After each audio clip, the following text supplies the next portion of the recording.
Boa noite a todos. Boa noite. Estou com o coração cheio de alegria por estar aqui presentes e de receber essa oportunidade.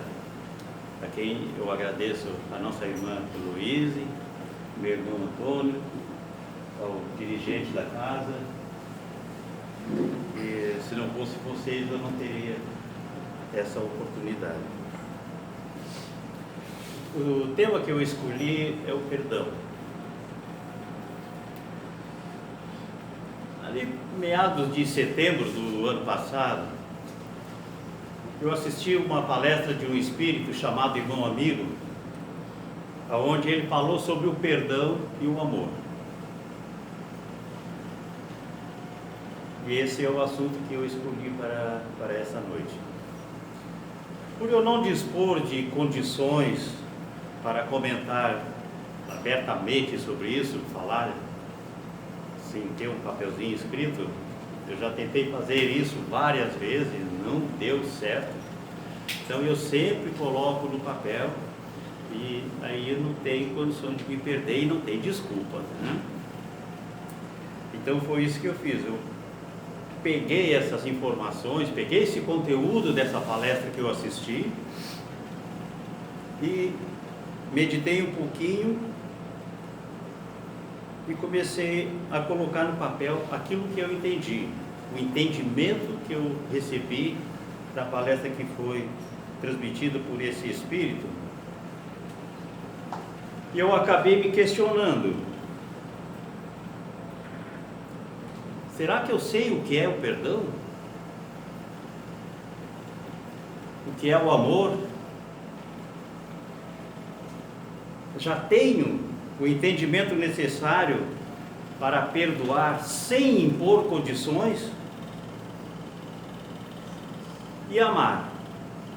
Será que eu já consigo fazer isso de modo incondicional?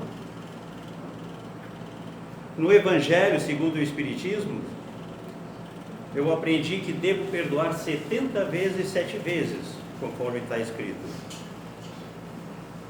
E isso se resume a 70 vezes elevado à 7ª potência. Daria um número muito alto, nas casas aí dos bilhões. Nosso irmão fez uma prece agora há pouco, falou do perdão, mas com uma condição: que eu seja perdoado da mesma maneira que eu consegui perdoar o meu semelhante.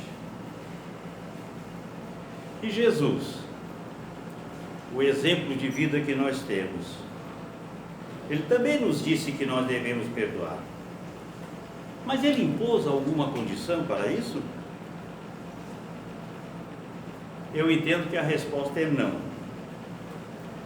Ele nos disse que devemos amarmos uns aos outros e até mesmo os vossos inimigos. Amarmos uns aos outros e até mesmo os vossos inimigos. Eu acredito que a maioria dos irmãos que estão aqui, os irmãs, as irmãs, já tem conhecimento que nós somos o resultado de muitas vidas. Nós já passamos por muitas e muitas encarnações. Já habitamos muitos e muitos corpos físicos e que somos todos espíritos imortais. E que no momento, nós aqui encarnados, estamos habitando temporariamente um corpo físico e que viemos de uma longa caminhada, alternando vidas entre a espiritualidade e o mundo material. E ao percorrer esse caminho, necessariamente, tivemos altos e baixos. E é ensinamento dos espíritos que assim que adquirimos determinado nível de entendimento sobre o que é viver, passamos a ter o direito ao livre-arbítrio, que é a liberdade de escolha de nossos comportamentos.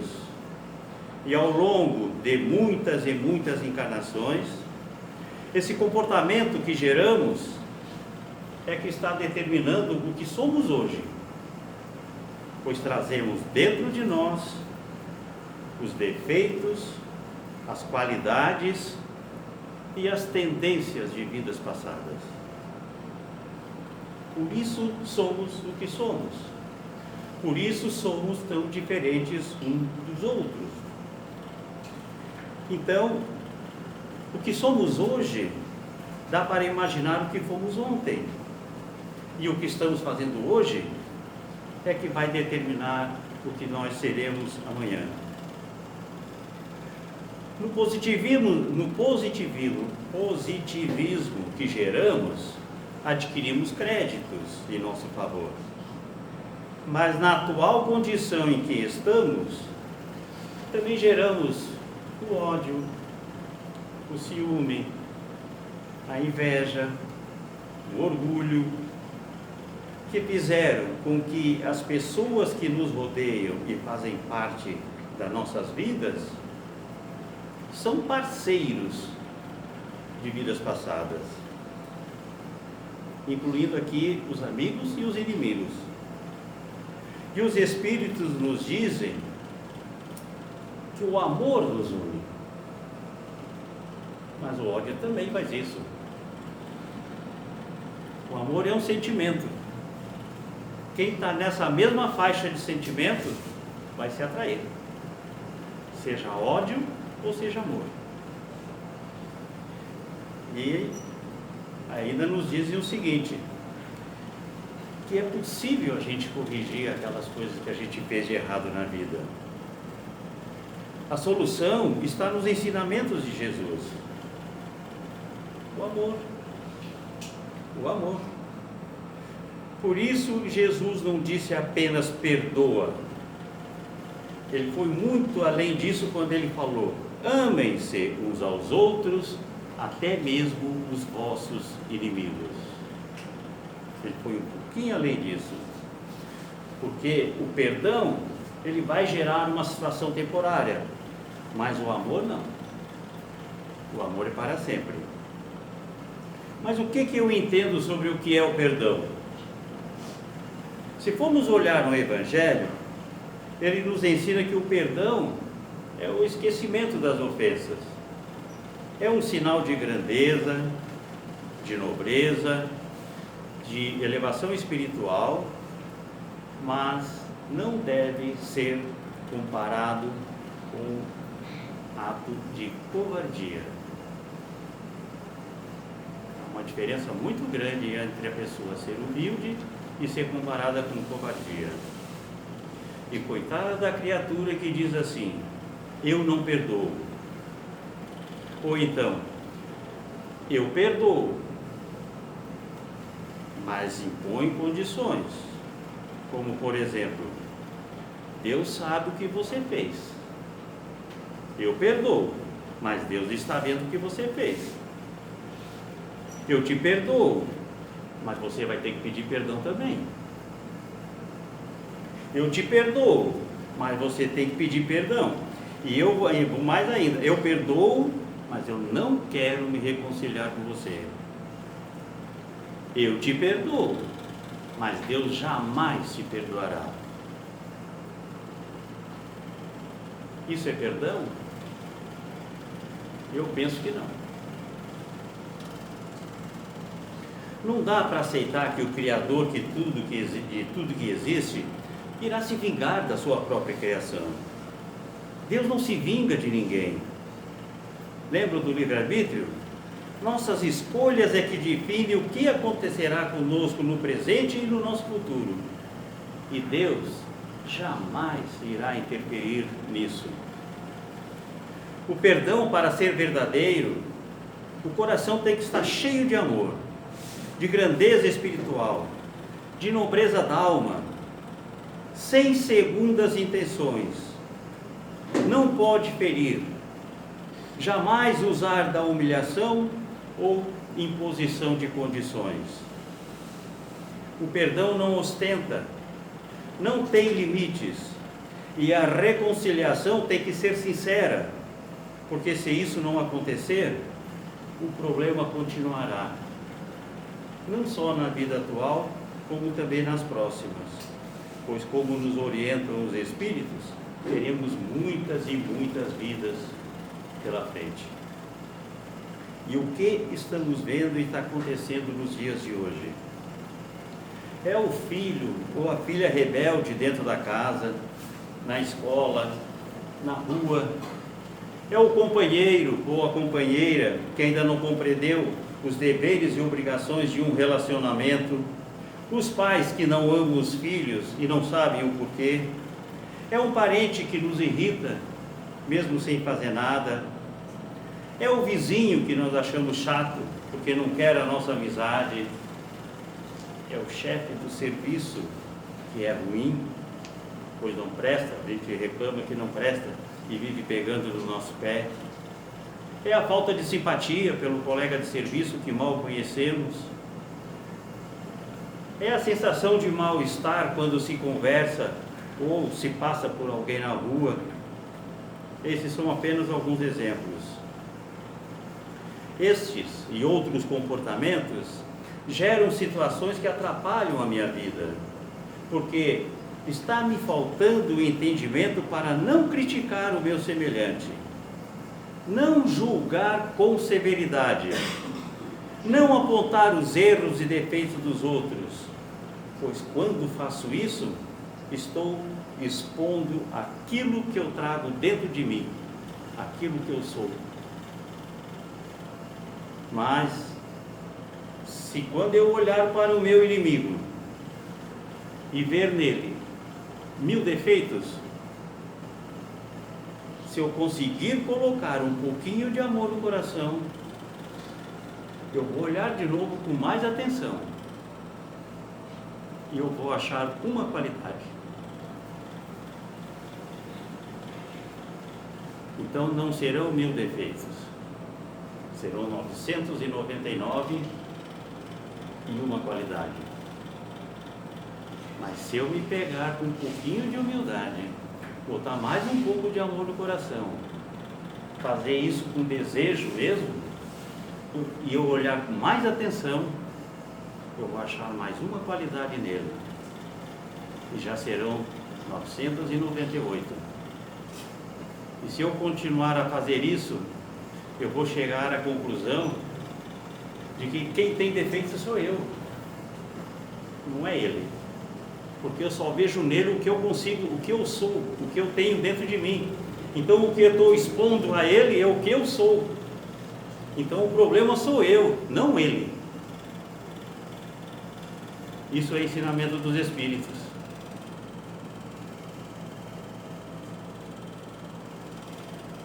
Porque quando perdoamos alguém, nós estamos perdoando a nós mesmos.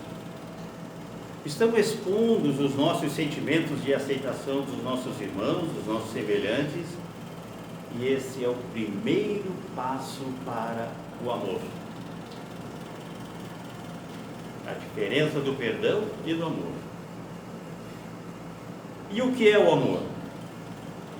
O amor é o sentimento mais puro que o ser humano pode transmitir. E qualquer um de nós pode fazer isso. Os Espíritos vivem dizendo isso. Não importa quem eu seja, não importa o que eu fiz, não importa quem eu sou, não importa qualquer conceito de qualquer natureza. E amar não nos torna puros, mas nos torna mais iguais, nos torna mais semelhantes, mais dignos.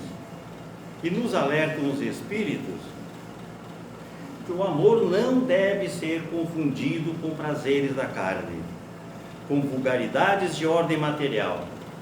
Isso é sexo, não pode ser comparado. Amor é muito mais do que isso. As qualidades e sentimentos positivos que conhecemos como humildade, caridade, simplicidade, bondade, moralidade, perdão, tudo isso é o princípio do amor.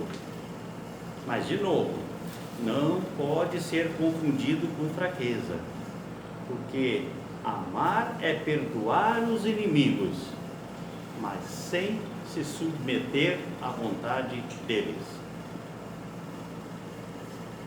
Amar os inimigos é perdoar, mas não podemos se submeter à vontade deles. O Evangelho nos diz que a afeição que dispensamos aos amigos não é a mesma que desejamos aos inimigos, porque a presença de um desafeto nos faz agir de modo diferente. Mas o que não podemos ter é desejo de vingança, de ódio, de rancor, não se opor à reconciliação, desejar todo o bem possível, ajudar se a ocasião assim necessitar, não depreciar, não humilhar. Por isso não é fraqueza, não é covardia, é sinal de grandeza espiritual.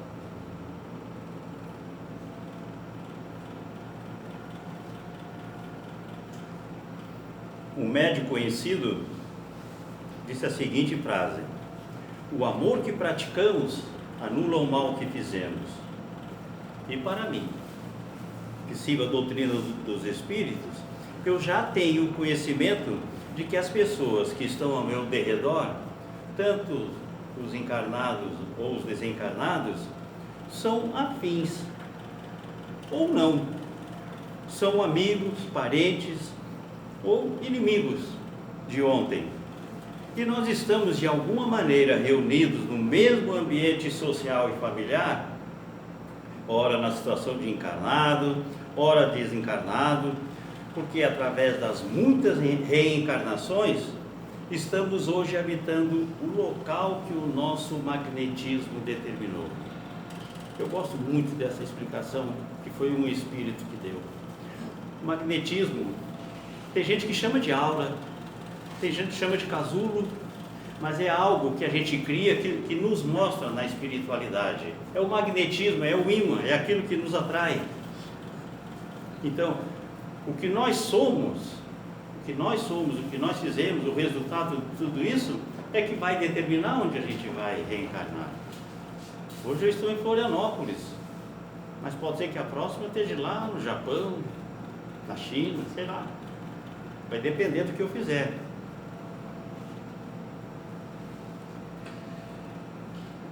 E se isso nos causa dor e o sofrimento, pode ser o resultado de não amar os inimigos. Porque o inimigo, ele vai nos acompanhar de encarnação a encarnação, até que o perdão e o amor aconteça. E enquanto isso não acontecer, vamos conviver com pais que não se entendem, irmãos que se digadiam, filhos rebeldes, vizinhos chatos e mal-humorados, o chefe que nos persegue e assim por diante. Esses fatos acontecerão em nossas vidas até entendermos que somos todos irmãos e praticarmos o que Jesus nos ensinou. Amem-se uns aos outros. Por isso, a indicação dos espíritos protetores de bem proceder em todas as nossas atitudes. O aprimoramento dos nossos sentimentos. A irmãzinha leu a mensagem hoje. Serve de referência. A reeducação daqueles que estão sob nossa responsabilidade, com carinho, com dedicação, os nossos filhos. É nosso dever reeducá-los. Eles estão nós estamos na situação de pais e eles na condição de filhos para serem reeducados. Não é a escola que vai educar, não é o governo que vai educar. Nós, os pais, é que devemos fazer isso. Um gesto de bondade, sempre que a ocasião permitir. O cumprimento dos deveres e obrigações com seriedade, ordem e disciplina. Fazer jus aos proventos que recebemos. Se tivermos que interferir na vida dos outros, que seja para ajudar.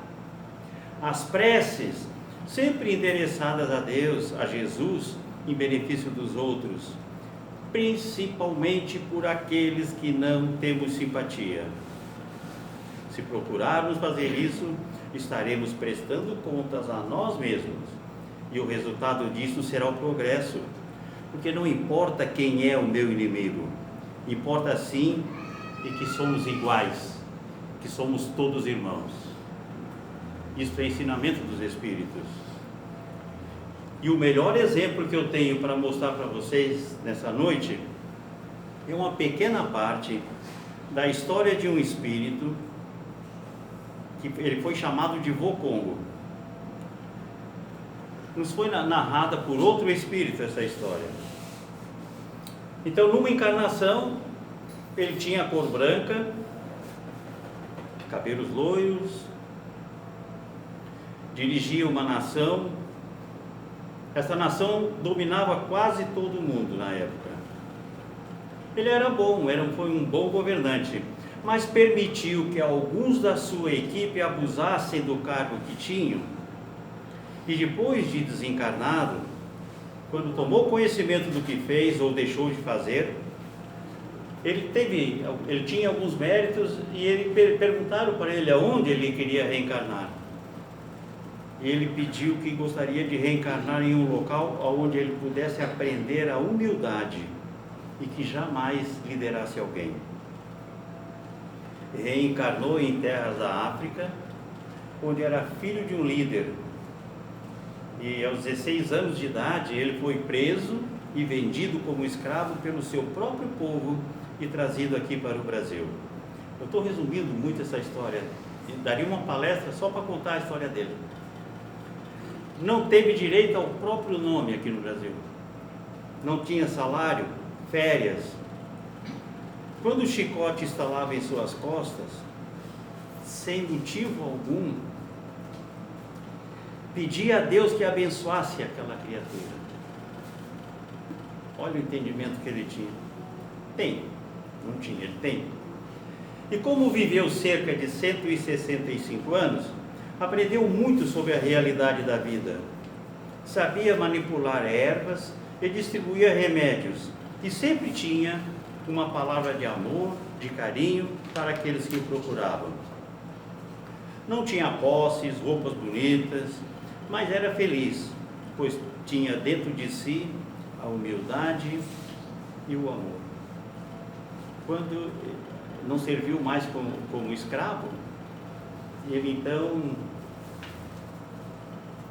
foi liberado, vamos dizer assim, dentro daquele ambiente que ele vivia, e ele foi para a mata, fez um casebrezinho, e as pessoas, médiuns videntes que o veem, ele aparenta um senhor na cor preta, cabelinho bem branquinho, assim meio corcundinho, e ele tem um cachimbo numa mão e uma pemba na outra. Está sentado em um tronco de uma árvore, assim, uma árvore deitada. Atrás aparece uma casinha. Há quadros que mostram isso.